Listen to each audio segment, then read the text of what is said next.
लोकसभा और राज्यसभा में हो क्या रहा है? राज्यसभा के अंदर एक सांसद को भारतीय जनता पार्टी के सांसद खुलकर गिरफ्तारी की धमकी देते हैं और राज्यसभा के सभापति उस पूरे तमाशे को देखते रहते हैं। और दूसरी तरफ राज्यसभा के सभापति लगातार विपक्ष को डांटते रहते हैं।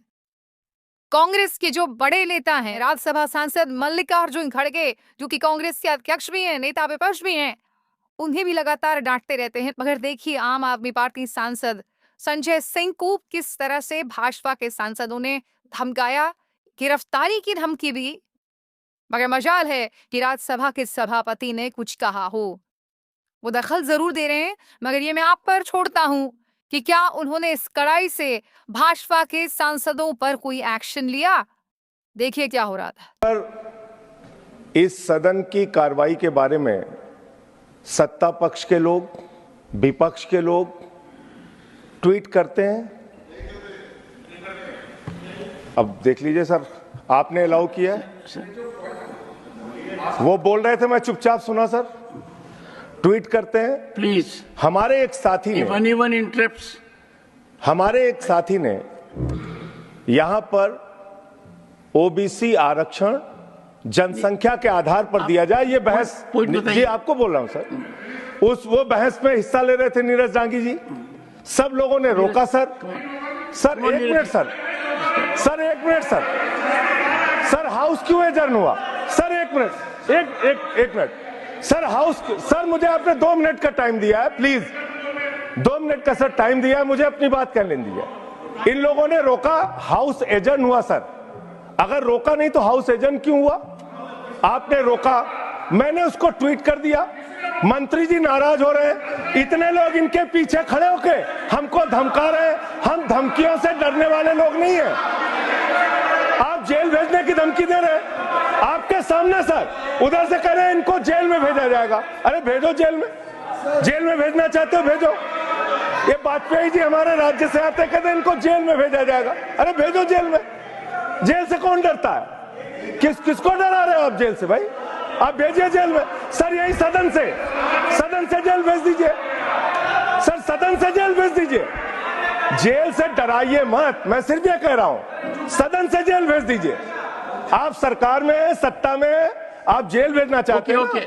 आप लोग चिल्ला रहे हैं जेल भेजेंगे, यही से भेजिए। आपने सुना होगा दोस्तों कि संजय सिंह ने नीरज डांगी का भी जिक्र किया। जी हाँ, नीरज डांगी की मिसाल भी बहुत शर्मनाक है।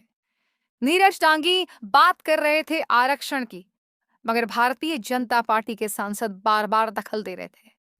एक अहम मुद्दे पर चर्चा हो रही थी और फिर भाजपा सांसदों के बवाल के चलते सदन की कार्रवाई को स्थगित कर दिया। मैं आपको बतलाना चाहता हूं दोस्तों पूरा मुद्दा क्या है। नीरज डांगी का ये ट्वीट आपके स्क्रीन पर वो क्या कह रहे हैं और फिर वो पूरा वीडियो भी मैं आपको दिखाऊंगा। राज्यसभा में भाजपा ने अनुसूचित जाति, अनुसूचित जनजाति और ओबीसी को उनकी जनसंख्या के अनुपात में आरक्षण देने वाले एक प्राइवेट मेंबर बिल पर जाति जनगणना और आरक्षण पर बोलते वक्त मुझे बार बार टोका और रोका। हंगामे के बीच सदन को स्थगित कर दिया गया। भाजपा का आरक्षण विरोधी असली चेहरा सामने आ गया। क्या गलती थी नीरज डांगी जी? वो आरक्षण की तो बात कर रहे थे ना, जनसंख्या के अनुपात के हिसाब से आरक्षण की बात कर रहे थे। मगर देखिए किस तरह का बवाल भाजपा के सांसदों ने पैदा किया। ये दूसरी मिसाल है।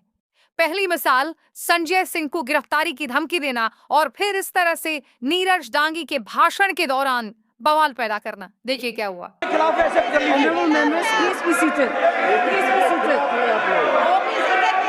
मैडम मेरा टाइम मैडम पॉज करना।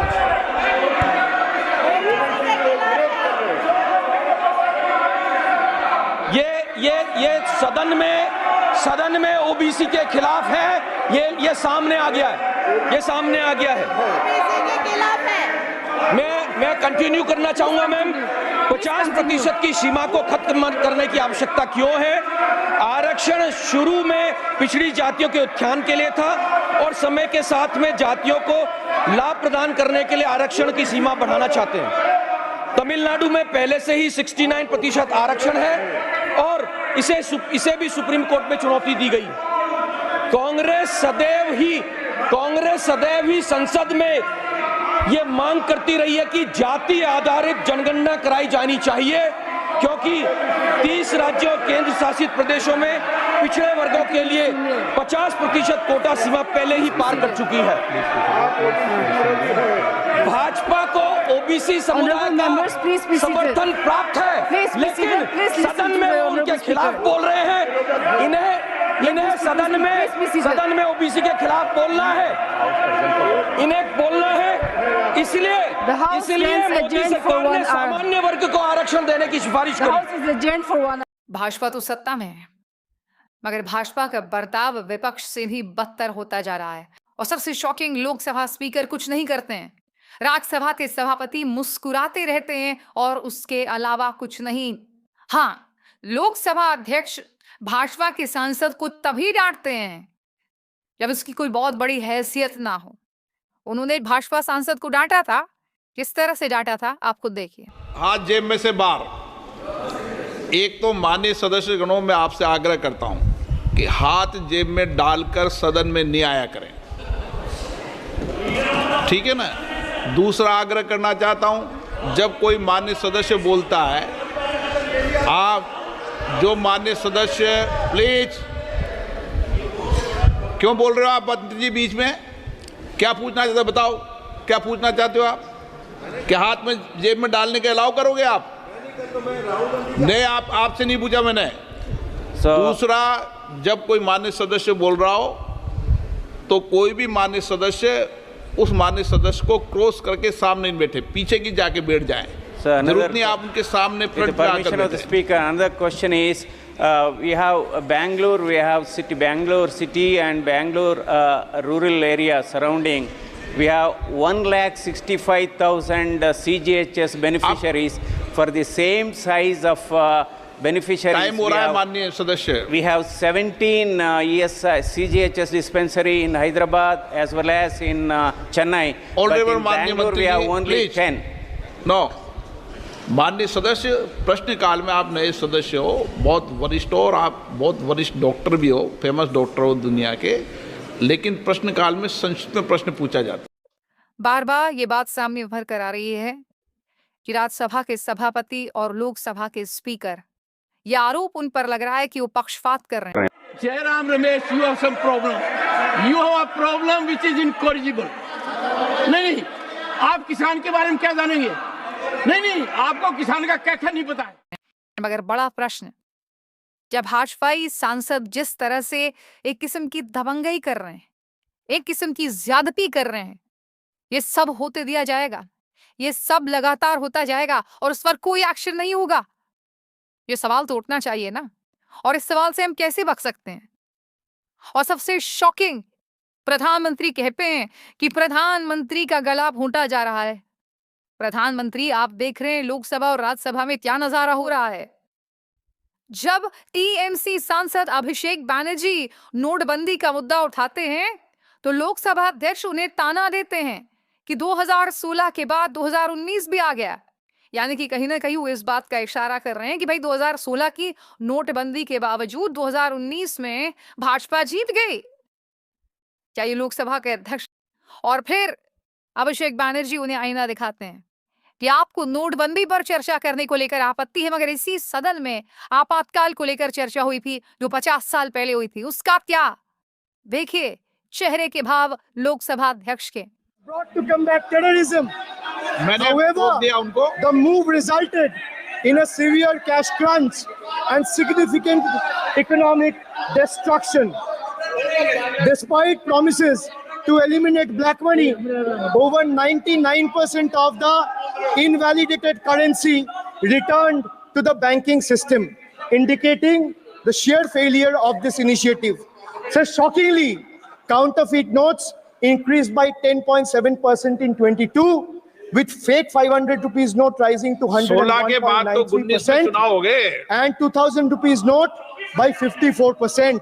Sadly, 130 fellow Indians lost their lives due to heat and the strain of standing in long queues, falling victim to this eccentric decision. That's why we say E for eccentric. Now I come to the last letter, Sir, T. माननीय T सदस्य for please tragedy. माननीय Sir, सदस्य T for tragedy.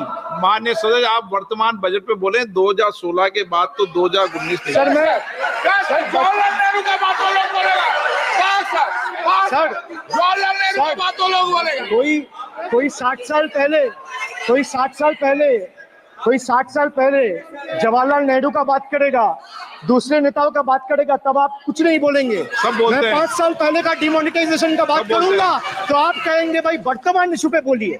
Budget sir पे। ये budget पे। पक्षपात नहीं चलेगा सर। बजट पे मैं बजट पे ही बोल रहा हूँ।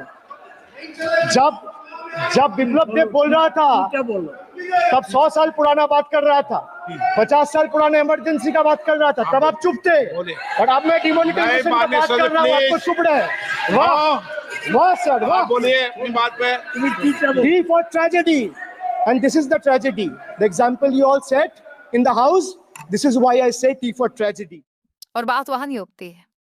अभिषेक बैनर्जी पर कोई ताना मार रहा था कि भाई तुम पढ़कर बोल रहे हो, मगर जैसे ही अभिषेक बैनर्जी ने कहा कि प्रधानमंत्री तो टेलीप्रॉम्प्टर से पढ़कर बोलते हैं, नजारा क्या था लोकसभा के अंदर का देखिएगा। Austin से क्या? आप You don't know that the demonetization was done in 2016. Sir, this government demonetized 500 rupees and 1000 rupees note. Sir, ये मुझ पे आरोप लगा रहा है, मैं पढ़ के बोल रहा हूँ। पीएम टेलीप्रॉम्प्टर से बोलते हैं सर, प्राइम मिनिस्टर टेलीप्रॉम्प्टर से बोलते हैं। नेता तो मैं पढ़ के ही बोलूंगा सर। अपना नेता को जाके ज्ञान दो। अरे अपना आप नेता को सदन के जाके नेता के ज्ञान बारे में दो। चर्चा मत करो, आप अपनी बात कीजिए। आप अपनी बात कीजिए। दोस्तों, आपको याद होगा पिछली लोकसभा में किस तरह से रमेश बिधूड़ी में दानिश अली के बारे में अपशब्द कहे थे। वो शब्द जिसे दोहराया भी नहीं जा सकता और उन पर कोई कार्रवाई नहीं की गई। कल्पना कीजिए अगर इसी तरह की शब्दावली का इस्तेमाल जो है किसी विपक्ष के सांसद ने कर दिया होता। ये मत भूलिए कि वही सत्र था जब करीब 150 सांसदों को निलंबित कर दिया गया था और ये काम लोकसभा स्पीकर ओम बिरला साहब ने किया था। मैं आपको दिखाना चाहता हूँ नजारा जब ओम बिरला ने किस तरह से दानिश अली की तौहीन की थी। देखिए, मोदी साहब सिरे नहीं ले रहे, सिरे ले रहे हैं देश के वैज्ञानिक। ओए बड़वे, ओए उग्रवादी, सिरे ले रहे हैं। ए उग्रवादी, बोलने नहीं दूंगा कभी खड़ा होगा, ये बता रहा हूँ। ए उग्रवादी कटवे सर, ये जो श्रेय अगर जाता है तो देश के प्रधानमंत्री को जाता है। दानिश अली जी प्लीज ये आतंकवादी है, उग्रवादी है, ये मुल्ला आतंकवादी है। इसलिए सर अभी मैं बताना चाहता हूँ, अधीर रंजन जी अभी शोर मचा रहे थे, लिस्ट पढ़ रहे थे। उस लिस्ट में अधीर रंजन जी जब लिस्ट पढ़ रहे थे 1975 से लेकर अभी तक, इसकी बात बाहर देखो इस मुल्ले को। क्या हुआ था? क्या रमेश बिधूड़ी के इन शब्दों पर लोकसभा अध्यक्ष ओम बिरला ने कोई कार्रवाई की? बिल्कुल नहीं की। मैं समझना चाहता हूं क्यों। क्योंकि अगर लोकसभा अध्यक्ष निष्पक्ष नहीं होंगे, अगर राज्यसभा सभापति का झुकाव सत्ता पक्ष की तरफ दिखाई देगा, तो ये लोकसभा पर, ये लोकतंत्र पर, ये राज्यसभा पर एक सवालिया निशान है और ना जगदीप धनखड़ साहब ना ओम बिरला साहब इससे बच सकते हैं।